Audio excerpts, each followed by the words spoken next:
ನಿತ್ಯ ಸಂಜೀವಿನಿ ಕಾರ್ಯಕ್ರಮಕ್ಕೆ ಮತ್ತೊಮ್ಮೆ ಸ್ವಾಗತ. ಮಾತುಕತೆಯನ್ನು ಮುಂದುವರಿಸ್ತೀನಿ ನಾನು ಡಾಕ್ಟರ್ ಸಿ ಶರತ್ ಕುಮಾರ್ ಅವ್ರ ಜೊತೆನಲ್ಲಿ. ಡಾಕ್ಟರ್, ತಮ್ಮ ಬಳಿಗೆ ಈ ತರ ಪೇಷಂಟ್ಸ್ ಗಳು ಬಂದಿದಾರ ಈ ಧಾತ್ ಸಿಂಡ್ರೋಮ್? ತುಂಬಾ ಬರ್ತಾರೆ. ನನ್ನ ಹತ್ರ ಬರೋ ಒಂದು 10ಕ್ಕೆ ಒಬ್ಬ ಯುವಕ ಈ ಧಾತ್ ಸಿಂಡ್ರೋಮ್ ಇಂದ ಬಳಲ್ತಾ ಇರ್ತಾನೆ. ಓಕೆ.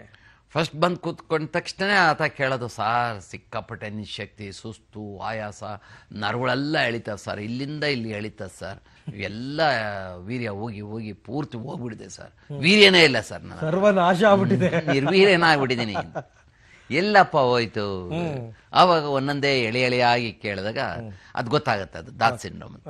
ಅಂಡ್ ಆತನಿಗೆ ಆಗ್ತಾ ಇರೋ ಎಲ್ಲಾ ತೊಂದರೆಗಳಿಗೂ ಅದನ್ನ ಲಿಂಕ್ ಮಾಡ್ಬಿಟ್ಟಿರ್ತಾರೆ, ಅದೇ ಕಾರಣ ಅಂತ. ಹೌದೌದು. ಈಗ ಸೊಂಟ ನೋವಿರೋದು ಆಕ್ಚುಲಿ ಡಿಸ್ಕ್ಲೀಷನ್ ಇರ್ತದೆ, ಆ ಸೊಂಟ ನೋವುಗೂ ಈ ಹಸ್ತಮೈಥುನಕ್ಕೆ ಅಥವಾ ಧಾತ್ ಸಿಂಡ್ರೋಮ್ಗೆ ಲಿಂಕ್ ಮಾಡ್ಕೊಂಡ್ಬಿಟ್ಟಿರ್ತಾರೆ. ಅದನ್ನ ನಾವು ಆರ್ಥೋಪೆಡಿಕ್ ಸರ್ಜನ್ ಹತ್ರ ಕಳಿಸಿ ಸೊಂಟ ನೋವು ಸರ್ ಮಾಡಿಸಿದ್ರೆ ಇದು ಸರಿ ಆಗ್ತದೆ. ಅದ್ರ ಬದಲೇನಾಗುತ್ತೆ, ಇದರಿಂದ ಅದು ಅಂತ ಒಂದು ತಪ್ಪು ಕಲ್ಪನೆ. ತಲೆನೋವು ಸರ್ ವಿಪರೀತ, ಅದನ್ನ ಕಣ್ಣುಗಳೆಲ್ಲ ಟೆಸ್ಟ್ ಮಾಡಿದ್ರೆ ಅಲ್ಲಿ ಕಣ್ಣಿಂದ ದೋಷ ಇರುತ್ತೆ.